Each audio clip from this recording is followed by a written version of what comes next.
We've said over and over again that all the gifts are given for the common good, right? The gift is given to you to be given through you, and it becomes a gift when we give it away. And that is true of tongues. When it's used in a community context and it's interpreted. Because then now that message, that interpretation becomes like a prophetic word or a word of knowledge or something like that. That is for the common good. Now what's unique about the gift of tongues is that the way Paul talks about it in 1 Corinthians 14, it's really clear that there's also a use that is done in private, where a person speaks just to God on their own. They're alone now. And it's not for the common good because no one understands what they're saying, and it's not interpreted, but this just strengthens the person. In this case, the gift is actually for the person themselves. In a community, it's shared, but when it's in private, it's for the person themselves. So I got to do a little teaching around this so that we can see this distinction. Throughout 1 Corinthians 14, Paul is saying that prophecy is a greater gift than tongues unless speaking in tongues is interpreted. When it's done in a community context, prophecy is better because people understand it. But in a community context, it needs to be interpreted. So he says this in verse 2.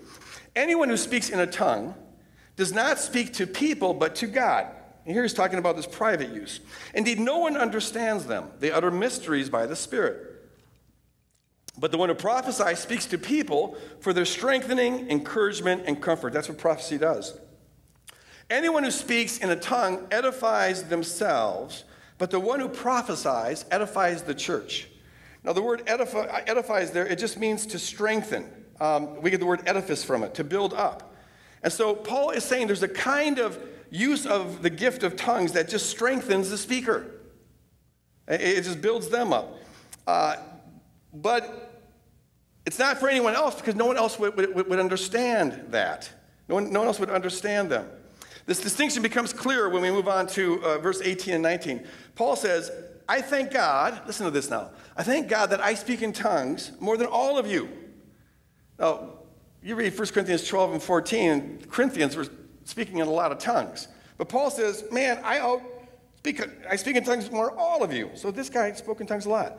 But in the church, look at that distinction. But in the church, I would rather speak 5 intelligible words to instruct others than 10,000 words in an unknown language. Okay, so Paul on his own spoke in tongues all the time, more than the Corinthians. But when it came to the church, he says, I'd rather do 5 words that benefit the common good, that are for the common good, than 10,000 words that no one's going to understand. Because that would only benefit me. It might strengthen me, but it's self-indulgent because no one else is going to benefit from it. And so he says when speaking in tongues is done in church, it's got to be interpreted. So he says this in verse 13. For this reason, the one who speaks in a tongue should pray that they may interpret what they say.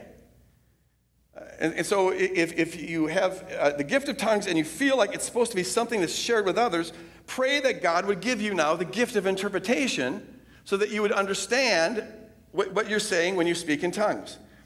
And then he goes on to say this in verse 27 and 28. He says, if anyone speaks in a tongue, unknown language, 2 or at the most 3 should speak, one at a time. And remember, he's talking about a context here of, in the house church in the first century, you maybe have 15, 20, 25 people, 30 max.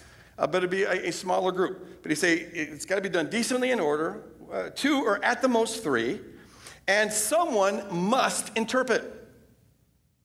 This is a non-negotiable for Paul.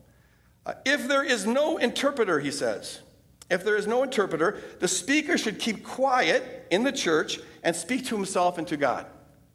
And so if someone has the gift of tongues and they sense they're maybe supposed to share it, they should pray for the gift of interpretation or pray that someone else has this gift and they know about it. And see, in a house context, you kind of know who gets used in these gifts. It's one of the reasons why in a group like this it just doesn't work because we don't know anything about one another for the most part. But pray that someone's there. And if there's no interpreter, if you don't have the gift and no one else does, then he says, remain quiet. And if you speak at all, it should be under your breath. It should be inconspicuous. Because otherwise it's a distracting, drawing attention to yourself, and it's not for the common good.